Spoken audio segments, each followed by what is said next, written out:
But conventional medicine that our country and this hemisphere basically follows is the Western medicine approach, where the almost like reflex-like option is to prescribe a drug to fix the problem.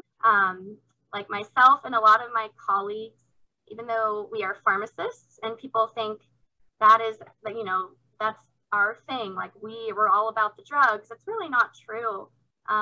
A lot of us, we are hesitant to take medications ourselves and to recommend them to our families and friends unless we know that they're necessary.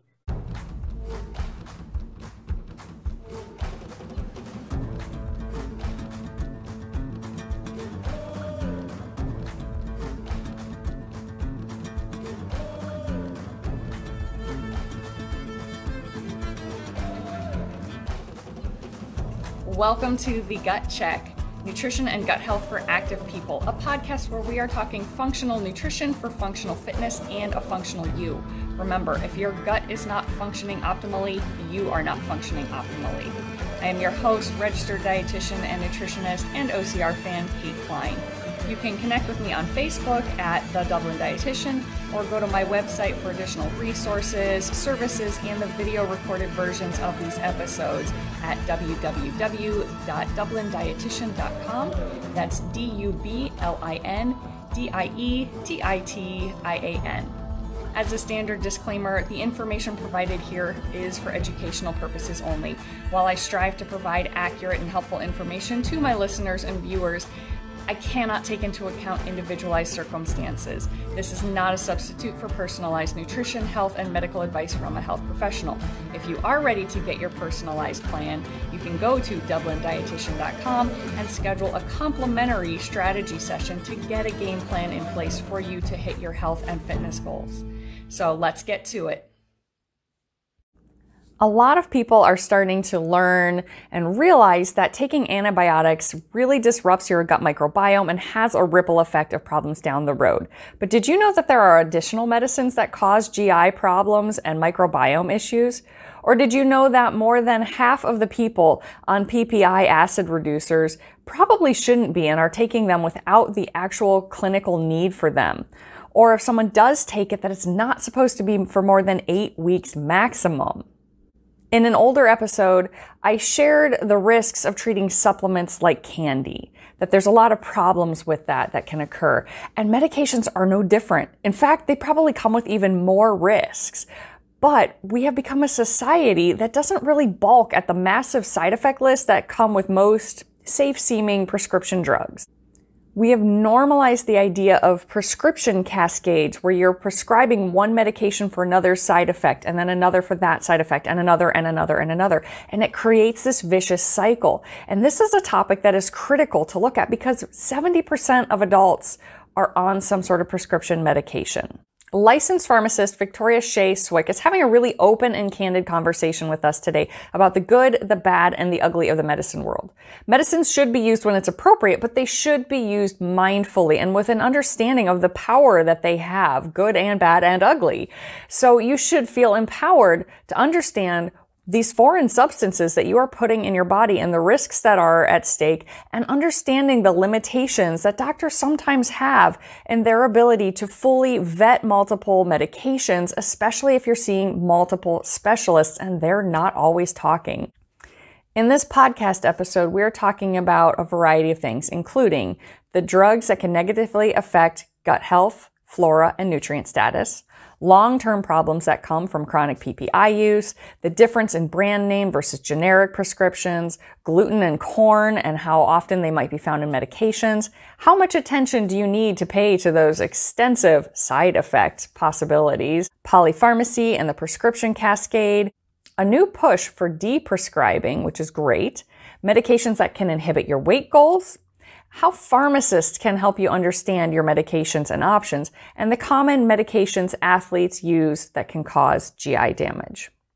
So what I feel like I've learned in this conversation truly is that pharmacists are a very under-realized resource. So I encourage you to reach out to your pharmacist or reach out to Shay for some guidance, especially if you have multiple medications or multiple specialists all prescribing different medications, or you're just worried about possible side effects, chemicals, fillers, or even food colorings I've seen be issues for people. So never a bad thing to get more information, reach out to yours and listen in to see why. Well, welcome back, team. Today's guest is Shay Swick, a licensed pharmacist who obtained her Doctor of Pharmacy degree from Ohio Northern University, and she practices here in the Columbus community. She also leads a charitable pharmacy at one of Ohio Health's internal medicine clinics and also staffs at Riverside Hospital's outpatient pharmacy. So welcome, Shay. Can you tell us a little bit more about your background? Yeah, so I'm really happy to be here today and talk with you. My pharmacy background is predominantly community-based or retail-based. So I did start off with Kroger Pharmacy and got a lot of experience there over the years.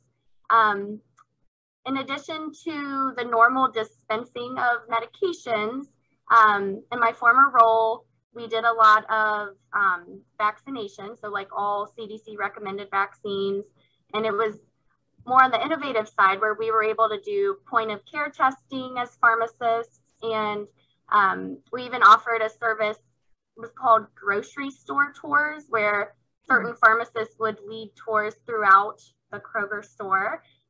So we, had like a basic review of nutrition and relation to certain disease states, which of course we learned in school as well. But it was just a really cool thing that we got to do in that job. So I did transition into a more clinic-based role now, which I love, and continuing some of the same ideas where I'm working with patients, not just to give them their medications, but to counsel them on some lifestyle modifications for certain disease states, and make sure they're getting the best well-rounded approach to care. So yes, I love that. And I know for the audience, like that's kind of how Shay and I connected, was finding that common ground, because it's not necessarily a secret to people who've been following me on Facebook or the podcast that I do have some frustrations with the way that some conventional medicine approaches health. So it was really refreshing to get to talk with you and hear more about your views on how this all comes together, the health, the chronic illness, the medications, the pharmacy work. So can you talk a little bit about your perspective on the current state of conventional medicine and how pharmacy fits into that? Yeah, so the conventional medicine that our country and this hemisphere basically follows is the Western medicine approach, where the almost like reflex-like option is to prescribe a drug to fix the problem. That's an interesting way to describe that. Reflex-like, yeah, okay, I get that. I feel like part of the problem is physicians. Like there is a general shortage of physicians, nurse practitioners, various providers, so that they are in a very time crunched mode.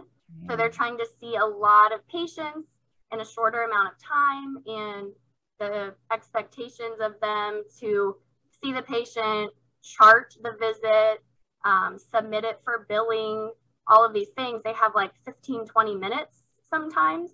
And so I think that it really feeds into that, where they're like, oh, let me, as quickly as possible, identify this problem and then prescribe the medication that will fix it. And then, of course, a lot of patients that might not live in an urban area, they have a hard time accessing care. And so then that adds even more to this shortage, where there's more patients to be seen by less providers. So yeah, I think that since the statistic of 7 in 10 adults taking a prescription medication even exists, it's a huge issue. Like myself and a lot of my colleagues, even though we are pharmacists and people think that is, that's our thing, like we're all about the drugs, it's really not true. A lot of us, we are hesitant to take medications ourselves and to recommend them to our families and friends unless we know that they're necessary. So yeah, I would say it is a big problem in our society where medications are assumed to fix the problem right away. That is not always the case. Yeah. So why would you, what are your hesitations towards taking medications then? What are some of the things that people should be aware of? Yeah. So, a lot of different things, but sometimes the best option for treating a disease state is non-medication related. It could just be modifying certain parts of your life, dietary or exercise, introducing a medication, especially when it's not necessary. It can also bring in a lot of side effects into play. So yeah, just thinking about putting a foreign substance into your body. I think that in general, we just need to be very conscientious about that. True. Yeah. And I know we'll get a little bit more into side effects and things to be aware of as we go, but I think just to make sure we're sort of summarizing it all. And I know you and I have talked, basically we agree medicine and medications have its place and absolutely does need to be used at times. But I think what we share frustration with is that people don't always realize that it doesn't have to be the end game. Like that doesn't have to be like, here's the pill, that's your life in all situations. And I know I've talked in many things about just our whole system being a tangled web of, not enough time, not enough resources. People are looking for a silver bullet, but for those who want to look at other options, I love like spreading this awareness that there are things they can do. So we're going to get into that and the things that they can address to help their whole journey through life. So can you tell us a little bit more about your views on this balance of medication and lifestyle modifications when treating certain health conditions? Yeah. So just to like expand on what I briefly mentioned, it should be a very conscientious decision when you start a medication. But there are certain medical conditions that just really require drug therapy. So an example of this would be someone that got diagnosed with an arrhythmia of the heart. So if that arrhythmia is not treated, the risk of a blood clot forming and getting lodged into the heart for a heart attack or the brain for a stroke, that risk is greatly increased. So that's a situation where not really an option if you want to, extend your life as long as possible and your quality of life. So there are many conditions and disease states that do necessitate short-term or even long-term therapy. So, certain diseases like HIV, that's something that you have to continuously suppress pretty much indefinitely to be able to, enjoy the normal life you have as long as you want to. So, I would say just, understanding that certain things do necessitate drugs, but then other conditions that are considered chronic conditions don't necessarily have to force a patient to rely on the medicines. So diabetes, heart disease, like hypertension or blood pressure being high, those are just a couple that it's actually officially recommended in the national guidelines to start with lifestyle modifications. So at the clinic that I work at, we do a lot of hypertension counseling, and we dispense blood pressure monitors at no cost to patients that otherwise would not be able to afford them. So I sit down with these patients, and usually for 20 to 30 minutes, we go over like how they're using their monitor. We review their medications if they have them. But for a lot of the patients that are newly diagnosed, they don't have meds yet. So I'm just kind of enforcing like what you can do to prevent that from being necessary. So a lot of patients don't realize with high blood pressure, if you reduce the salts in your diet, for example, and increase the potassium in your diet. So taking out those like frozen or packaged or canned foods and increasing with more fruits and veggies, that can lower your blood pressure by up to 11 points. So that could be the difference for some patients from requiring 2 blood pressure medications to not needing any blood pressure meds. And then kind of along those lines, exercise, like 4 to 5 days a week, doing at least half an hour of moderate exercise, that can lower blood pressure by 5 or 6 points. So, so those are things, while, Western medicine has some faults, a lot of the guidelines for chronic disease states, they really do push lifestyle modifications first.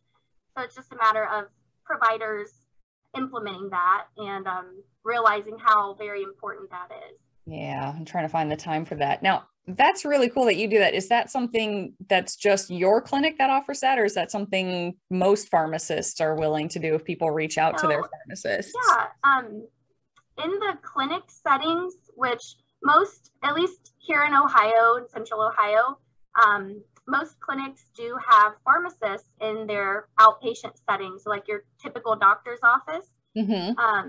So that is like a primary focus for pharmacists.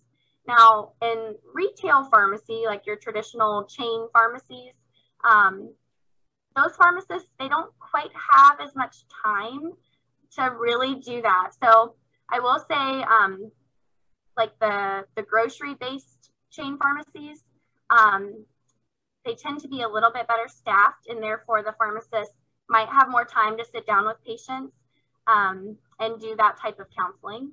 But I would say first, I would probably recommend checking with your doctor's office or the clinic that you go to see if they have pharmacists there.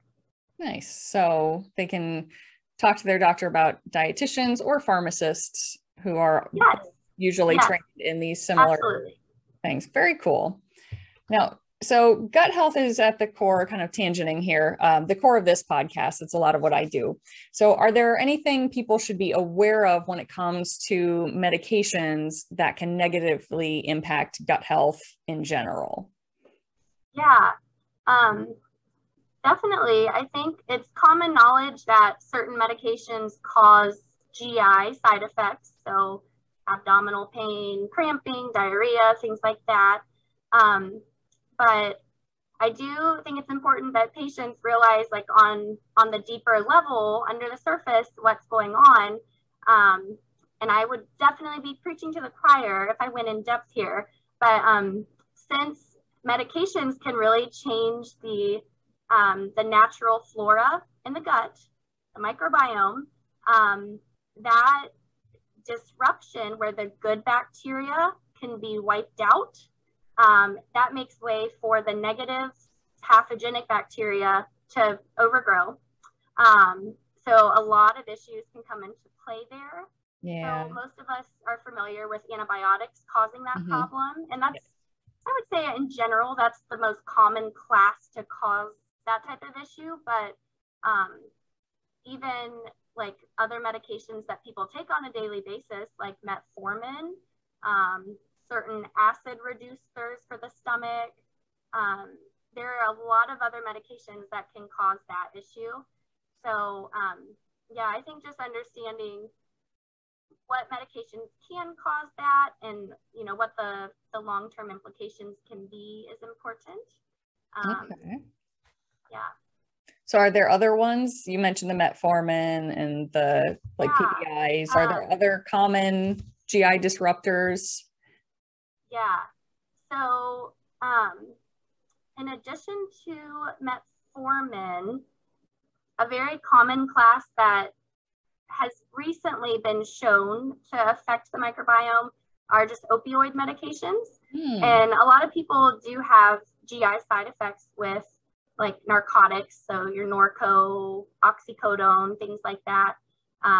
But it's very recent that studies are actually showing it can cause significant disruption in the normal flora.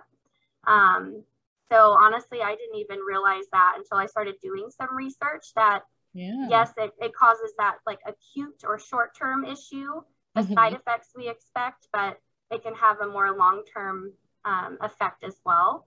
Yeah. And then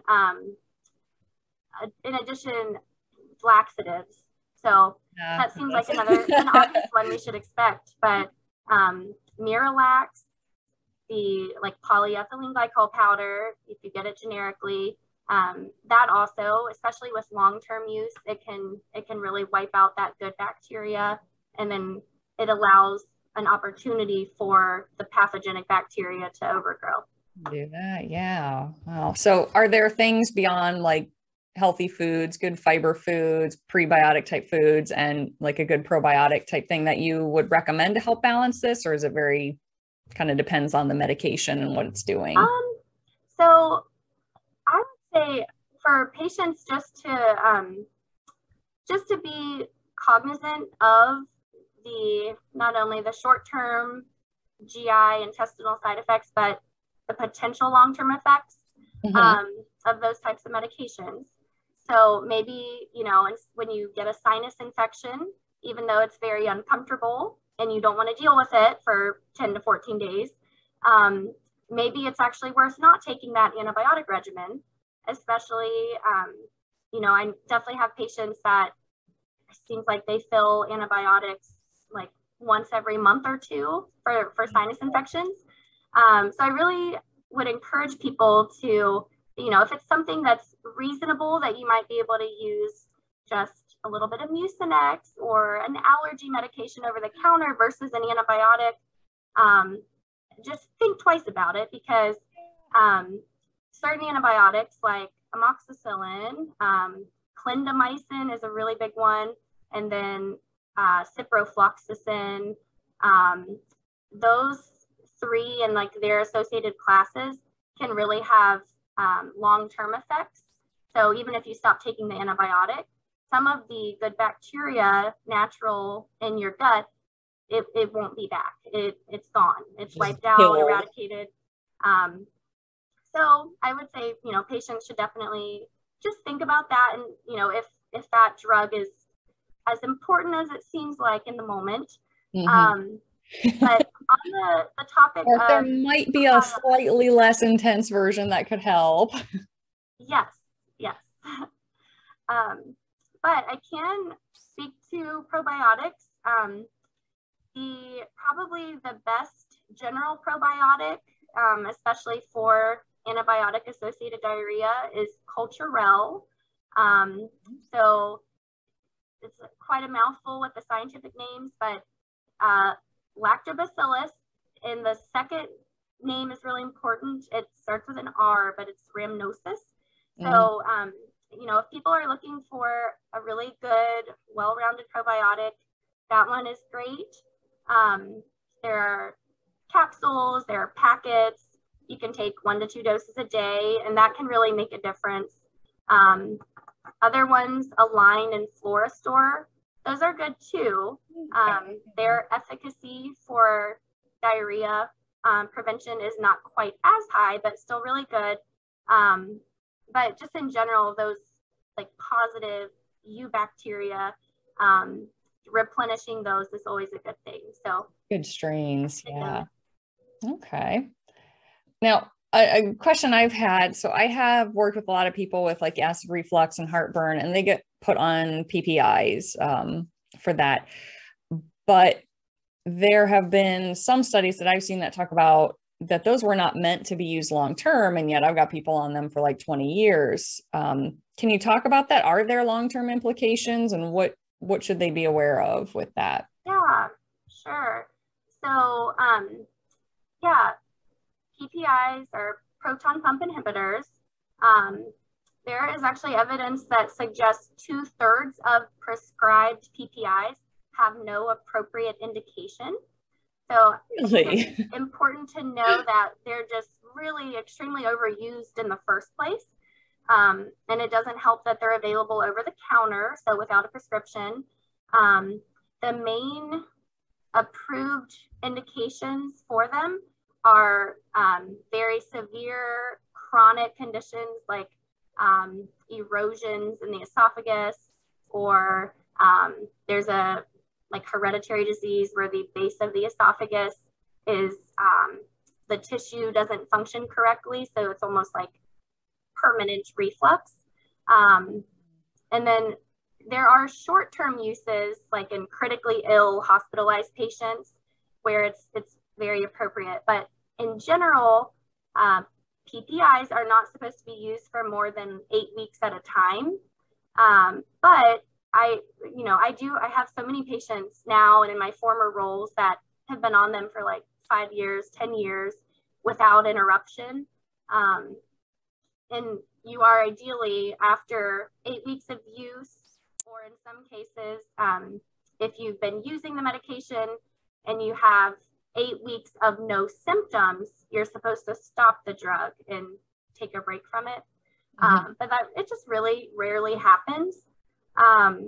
So yeah, if you use a proton pump inhibitor for over 2 months, your risk of disrupting the positive bacteria in your gut, that significantly increases.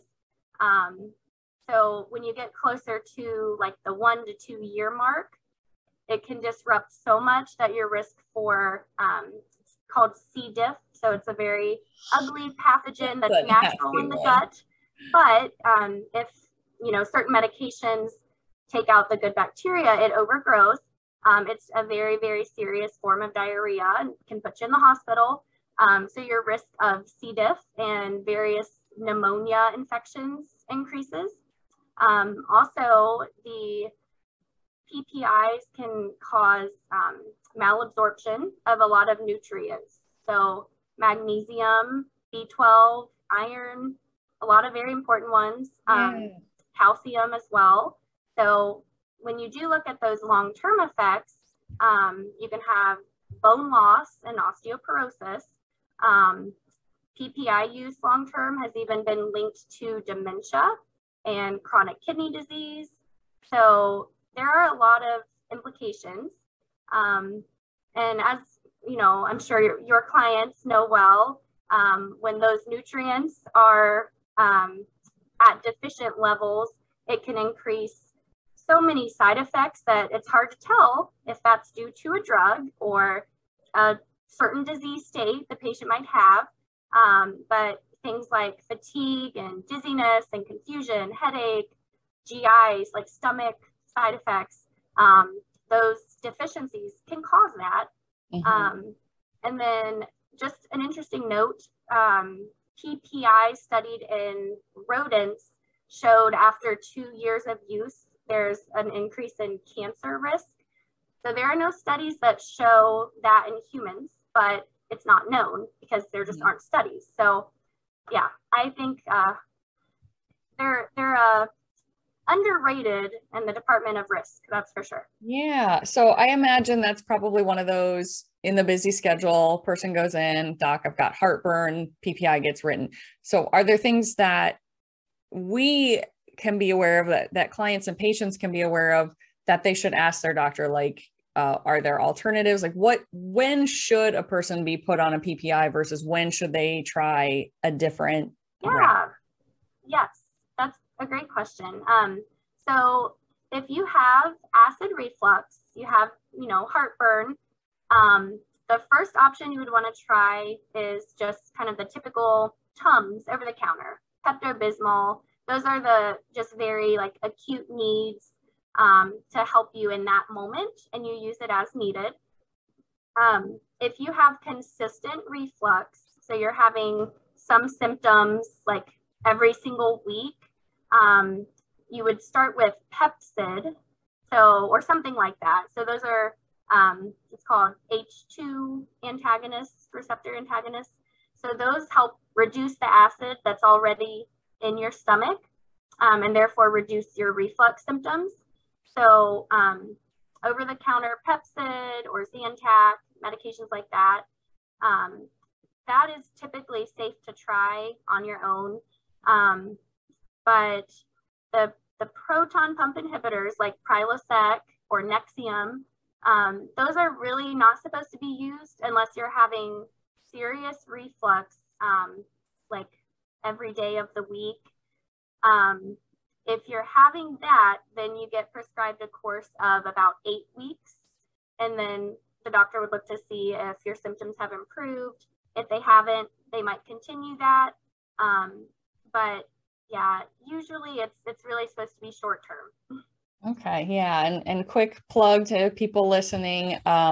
This is something I work with a lot of heartburn issues, and there are ways that we can help get to the root cause of what's causing it. A lot of times it comes down to diet or stress or infections. So reach out if you want to talk more about that, since now you're learning about other options. Yes. Yeah. And of course, I feel like since I have seen how very prominent PPIs are with a lot of patients, I don't want to guilt anyone that might be taking one or make you think, oh, I shouldn't be on this. You definitely want to have the conversation with your doctor, your provider.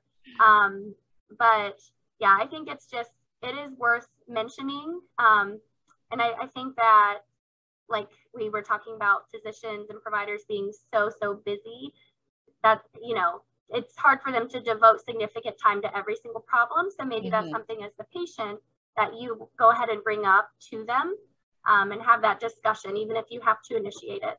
Yeah. So, and just that disclaimer, we're never saying to stop anything without doctor permission. And in fact, with a lot of heartburn meds, you can stop it and actually have like rebound. Yeah, totally. Heartburn. But yeah, there can be ways to, with guidance, look at this and start to wean down potentially or come off completely. And now you mentioned a handful of different names. Is it really important to get into brand names versus generic? Are there really any differences with those medications in general? Yeah, in general, there's not a significant difference. Generic medications are basically like Me Too drugs. So once the brand name loses their patent, any company can use that formula.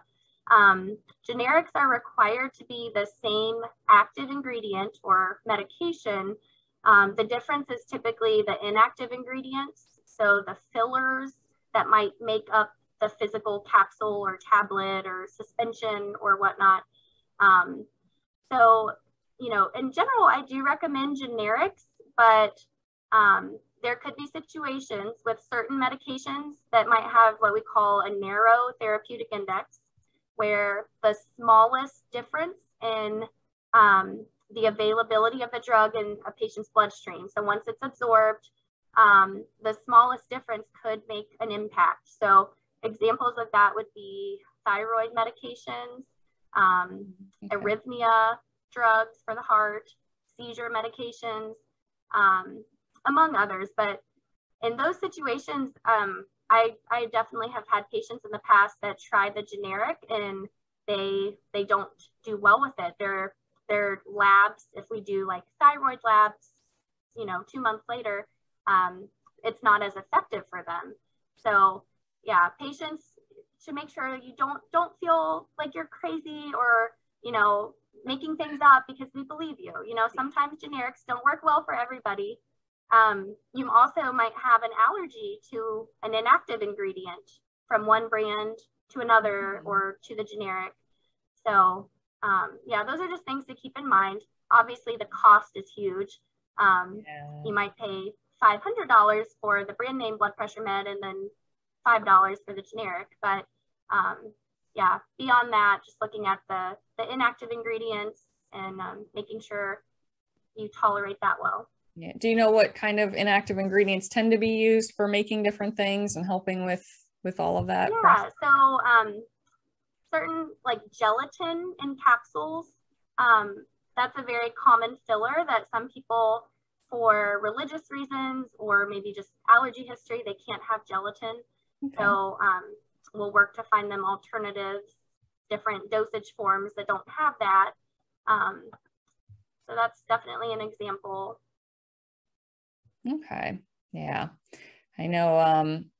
Are there ever, because I work with a lot of people where there's an avoidance of like gluten and corn and starches. Are those ever used as fillers? And yeah, yes, because they are good binders. So yeah, those are very common. So you might find if you were started on a tablet form of a medication and then switched over to a capsule form, you might not tolerate the capsule. And a lot of insurance companies, they are we all know this, they're very stingy about what particular medications they cover. And so sometimes I see they don't want to cover the capsule versus the tablet, but there's always a way around it. Like we can get overrides for people that that really need one form over the other. So. Okay. So that's good to know. So don't fear the generic. If it's available, it's probably in most cases a safe alternative to at least try. Mm-hmm. Yes. And can help save some money. And I wanted to circle back to the side effects in general, like with medications, because we get any medication that you get has this like huge novel, it seems like, of possible side effects that they get. So I'm curious, like, how much attention do we really need to pay to that? Is that strictly like the CYA, where legally companies have to protect themselves and they just kind of list everything? Like, how do we know when we need to be aware of that and when it's just, okay, the doctor says, let's take this, let's just go with it? Because I know even just listening to commercials, like, you hear such extreme things, could cause bleeding and kidney disease or Parkinson's or death from asthma. Like, when should people really take that to heart? It is, honestly, it's terrifying if you watch those drug commercials. So there are definitely two sides of it. First, any potential side effect that could possibly be linked in the FDA drug trials, even if it's like one patient out of 40,000 patients, they do legally have to list that. So in general, as a patient, you can assume that your provider is familiar enough with the medication that they know what the more serious or common side effects and warnings are. And then based on your medical history, they can determine if this drug is appropriate for you, considering those risks involved. Of course, the second line of defense then would be the pharmacist. And that's, half of the responsibility is on us then to double check. And like every prescription we fill, we're screening for appropriateness. The issue there is pharmacists sometimes don't have access to the full medical record. So we might not know if you have a certain medical diagnosis that would be contraindicated or not recommended for a drug. But generally, you can trust that your doctor and then your pharmacist are looking for those things. Mm-hmm. However, then in those trials, like once the FDA approves a medication, the safety aspect of the trial could be ongoing for years after the approval, after the drug hits the market. So it is concerning. There are definitely drugs that have been approved and distributed to patients, and then years later it's determined, oh, this drug does cause cancer, so they take it off the market. So unfortunately, just the way it works, you might not know with a new medication for several years if that 1 in 40,000 potential side effect is actually going to be shown to be more serious. Mm-hmm. So yeah, it's just it's important to be conscientious, and if you ever have concerns as a patient about potential side effects, always talk about it with your doctor and or the pharmacist. And yeah, I think that, at least as a pharmacist myself, I would never, ever shun or judge anybody for having concerns. So I always welcome questions, and we can talk it out, and I'll give you the evidence I have, and you can make your decision. Yeah. And I think I like that idea of, I always try to empower people. Like, yes, you want to trust your healthcare team, but also to take some ownership as well, because I have a lot of people who come to me with their list of medications. They're like, I don't even know what it's for anymore. And yes, I'm glad you're trusting and you're being compliant, being patient. And yes, I want you to feel better while we're working on fixing what else is going on. But would you encourage people to be more familiar with their list? Like, should people have a list to take to their pharmacist since you don't have their medical history? Is that something people should try to keep on hand, or would you encourage them to do more with that? Yes. Yep. So because a lot of pharmacies do not have access to the full medical record, I always recommend having an up-to-date medication list with you. And then a lot of times if you see multiple doctors, that's another thing. The doctors might not share their medical records between offices. So yes, it's really a great idea to have that. And actually any retail pharmacist, traditional pharmacist, they would have access to print off a medication list. If you fill most of your medications there, they can print off a list for you, and it would have the drug name, the dose, instructions, last fill date, prescriber, pretty much everything that any of your providers would want or need to be able to reference. Yeah. So actually, that's a good segue. I know I wanted to talk about this idea of polypharmacy.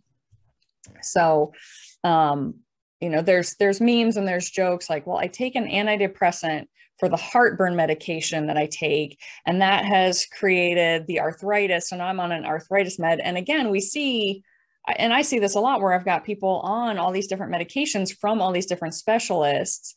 How common is it potentially where one med is creating the symptom that is causing the need for another to help with that side effect? Does that actually happen like those jokes say, or is that not quite that common and it's usually coordinated better? Yes, sadly, it's really not a joke. Like it's very much real life and happens all the time. So one of the things that pharmacists do, and I did that in my previous retail role and now, but we sit down with patients and do comprehensive medication reviews. So that's where we like scourge that medication list, and we're screening for potential areas that we could de-escalate the medication therapy. So reducing the dose of a medication or completely removing one.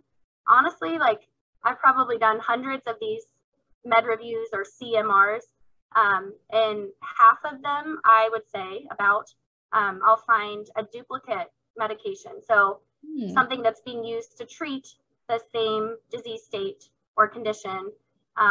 Maybe it's in the same drug class, maybe it's not, but it's definitely very common.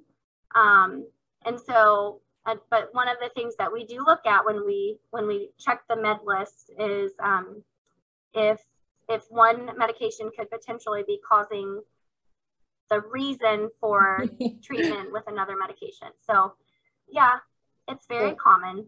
Okay. Unfortunately. So what are the dangers of polypharmacy then? Yeah.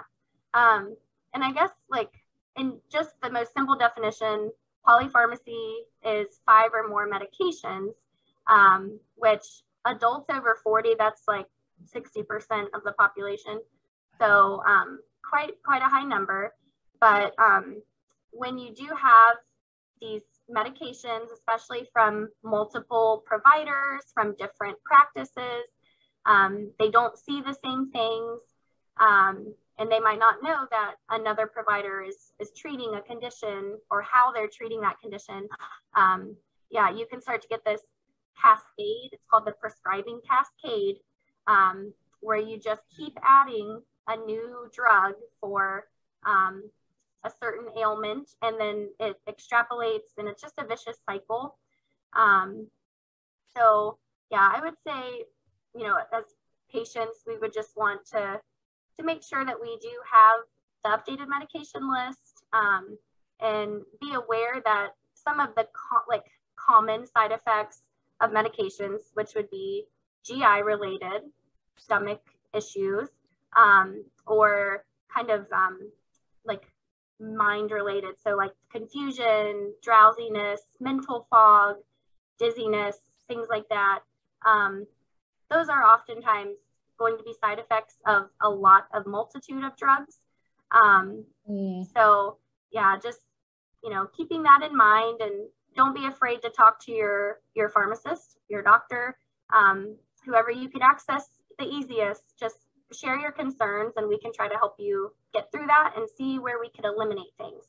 And a fun fact, the American Academy of Family Physicians, in like 2019, they officially started recommending deprescribing. So it is a real term, and they are encouraging physicians in the US to do that on a regular basis. And I read an article about how they are emphasizing how it's just as important to deprescribe as to prescribe a new medication. Probably more important, honestly.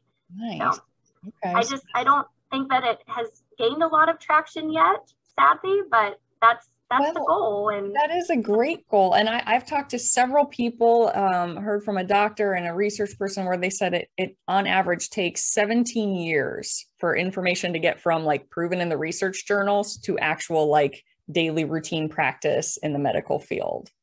So I feel like that makes sense. We're getting there. We're getting there. It's starting. Yeah, it started. Definitely coming on board. We're catching up to do.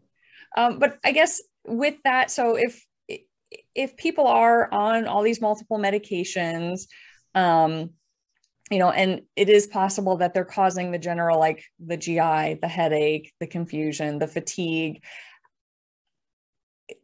Are there good ways to try to decipher like what symptom is coming from a medicine versus what is coming from like lifestyle or diet or some other health issue? Is it overkill to just keep kind of asking? Can they ask their doctor or pharmacist like, hey, is there an alternative to this same med that I can try that maybe doesn't have the same side effects? Or is that just gonna like pull out the straw that everything's all balanced on? Yeah. Well, generally, like if I get questions about side effects, assuming due to a drug, I always want to ask about the timing and see if there's any external factor that might be causing those symptoms. So yeah, we definitely don't want to have a patient stop a drug cold turkey if it's assumed that it's causing a side effect. So yeah, we usually would look at any changes in diet or environment. A patient that has a rash, like have they introduced a new laundry detergent or started eating something different than usual before we assume automatically that it's the medication. So once we look at the timing and any variables outside of the drug, then at that point, I would consult the doctor. So pharmacists will work with your doctor to see if it's appropriate to de-escalate the medication. A lot of medications, it's not safe to stop, so we would taper down and then see if the symptoms do let up a little bit. Sometimes, after the taper, stopping the medication for several weeks would be appropriate to see if the side effect resolves. It is important to note some medications, it's almost a given that you're going to have certain side effects when you first start them. Like a couple examples would be beta blockers, which are for blood pressure and heart rate. When you first start those for several weeks, you're probably going to have dizziness and lightheadedness when you go from sitting to standing. And so it's important that prescribers and especially pharmacists, since we're that point of contact with the patient getting their new medicine, that we set the expectation. And then certain mood medications. So antidepressants, for example, you probably will have a little bit of fatigue or mental fog, just feeling a bit off from your normal for 4 to 6 weeks as your body's adjusting to a new medication.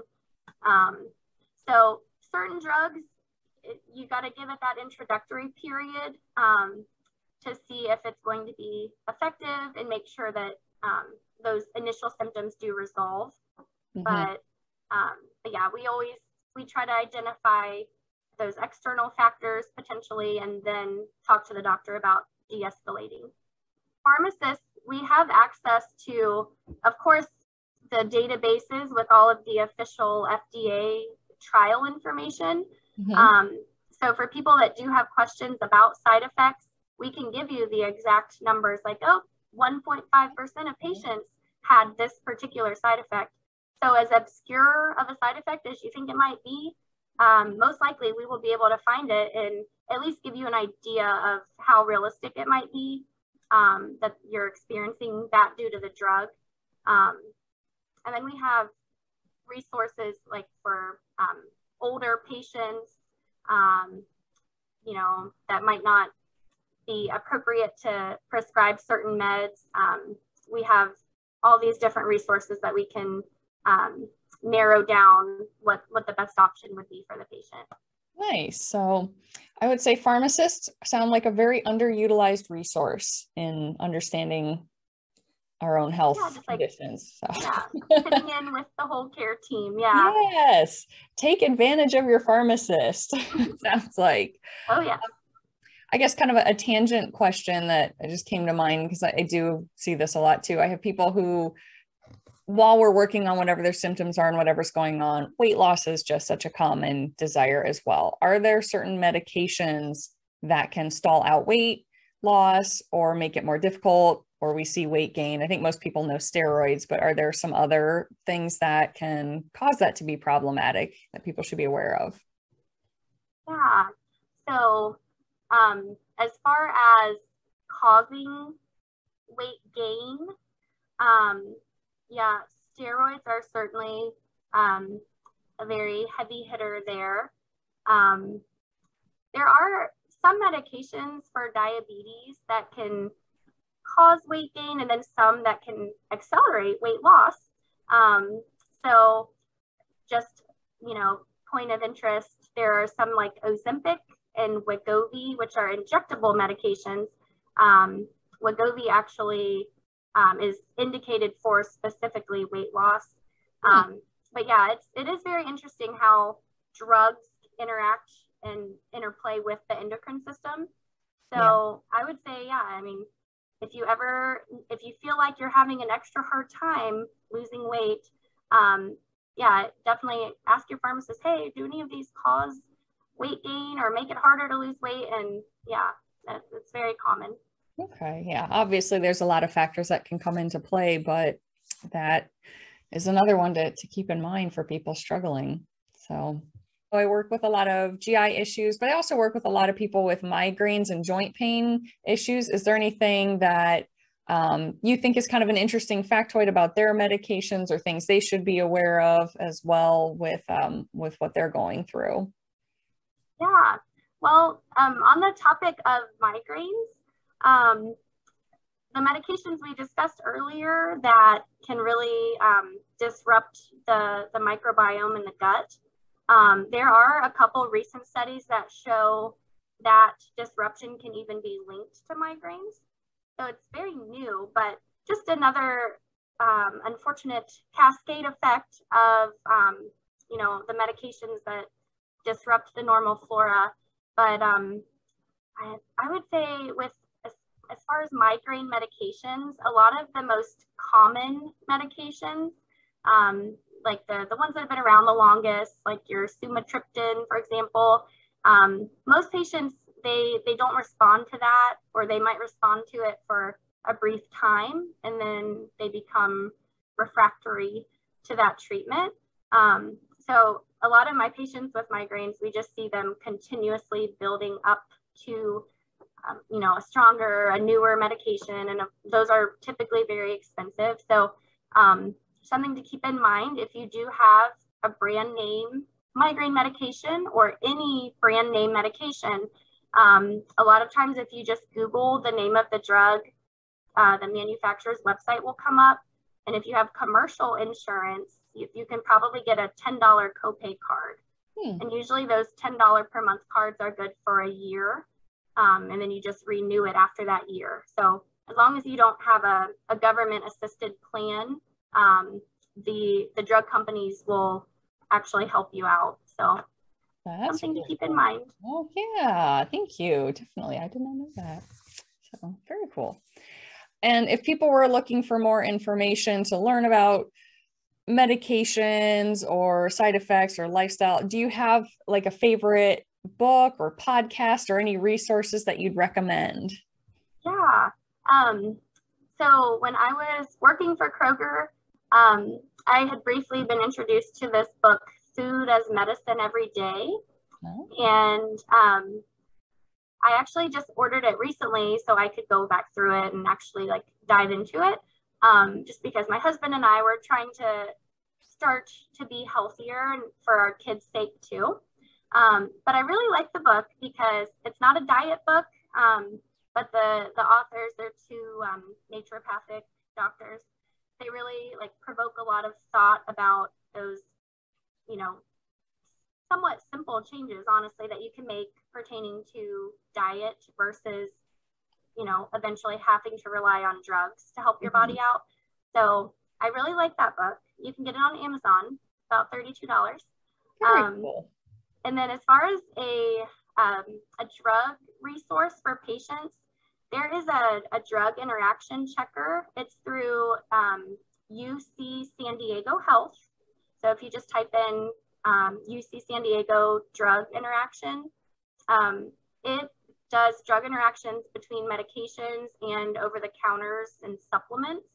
And I just think that the information it gives is a little bit more in-depth, but still patient-friendly compared to your like WebMD or druginteractions.com that you Google. So yeah, I would say that is a good resource if you ever want to look up some drug interactions on your own and then bring that information to your pharmacist or your doctor. I like that. Okay. Well, and then Shay, I'm going to ask, you said you and your husband are trying to be more healthy. Do you have a favorite go-to healthy recipe to share? Oh, sure. So when I was growing up, we ate a lot of stuffed peppers and I love them. They're one of my favorite meals. But as I've gotten older, I've found ways to make those a little healthier. So Mexican stuffed peppers with quinoa instead of the traditional white rice, and then using like ground turkey or even like hamburger substitute, black beans, something like that. We like to do that, adding extra vegetables into the mix, like tomatoes, corn, always lime juice and cilantro, my two favorite things. But yeah, well, if you're going, my favorite. That just completes that flavor palette. I like it. Love it. So how would you, for people listening, how would you sort of recap this and what action steps would you recommend for people from here? Yeah. First, just making sure that you are conscientious about medications that are prescribed for you. And know that you should never be afraid to ask questions. Ask your doctor, ask the pharmacist. You know, we go into this line of work because we want to help our patients. So even through the hustle and bustle and getting really busy, that's really why we're here for you. So yeah, just share your concerns. I would also say consider a probiotic if you are taking antibiotics. And then even if you're not and you want to try a general probiotic, Culturelle is probably the best option. So, and the reason I will say with brand name, I did mention brand name probiotics earlier. Mm-hmm. I'm saying those because the studies support those. So it's not that I'm promoting them per se. But, you know, as pharmacists and doctors, we don't want to prescribe things that don't actually have studies to support them. Yeah, so. Those were the brands like used in the research. Right. Usually, yeah. That's how a lot of nutrition supplements are too. Sure. So very cool. And so finally, Shay, before we go, how could people reach out to you if they wanted to connect or learn more or talk more about your services or reach out? Yeah. So you can definitely email me. My work email is Victoria, my first name, go by my middle name, Shay, victoria.swick@ohiohealth.com. And or I'll put you that can in find the me show on notes. LinkedIn or Facebook, and I'm happy to answer some brief questions. I do have some free time, believe it or not, even with my 2 little kids. So yeah, A little bit here happy and to there. interact with you guys. Yeah. Now, do pharmacists ever do like telehealth calls with people within their network or their doctors that they could do for people on this Yeah. sort of thing? So at my clinic, we do telehealth. And so like I specifically work with Ohio Health patients. So if any of you are Ohio Health patients, I would love to help you and meet with you and help you out with your treatment plan. But I would say, you know, even outside of Ohio Health, whatever health system or office practice you're involved with, they most likely do have a pharmacist that would be able to do that comprehensive medication review and try to help de-prescribe, like we talked about. Love it. Okay.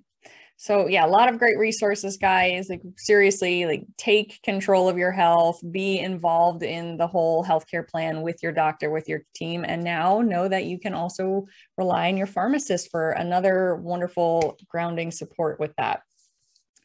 So thank you so much, Shay, for taking time to talk and share your expertise and all the information. I appreciate that. I think I'll reach out again in the future. Yes, thank you so much for having me, and hopefully it's of benefit to your awesome clients. Absolutely. All right, guys, thank you so much for listening, and we will talk next week. So thanks for listening in. I have a couple notes I just want to add in here regarding medications and gut health. So Shay mentioned antibiotics, metformin, and PPIs as some of the common ones. But another class of medications that comes as an over-the-counter and gets popped like candy, especially by active people, are NSAIDs or NSAIDs, non-steroidal anti-inflammatory drugs. And that can include naproxen or naproxen or Aleve, ibuprofen or Motrin or Advil, Celebrex, or even high doses of aspirin. So once again, use medications strategically and mindfully, only as needed. But remember that it is still often just treating a symptom and not the root cause. So have a long-term game plan in place as well to figure out what that underlying root issue is and what to do about it so you can try to safely and responsibly wean down or wean off medications or just minimize the risk of long-term use if it is one that you're going to need to use long-term. And of course, the quick little disclaimer, I am not telling you to stop a medication or to wean down without doctor guidance. That is always something to be personalized with you and your healthcare team. But again, just be mindful, be aware, and realizing the ripple effect and the cascades that some of these medications can have, especially on the gut, because if your gut is not functioning optimally, you aren't functioning optimally.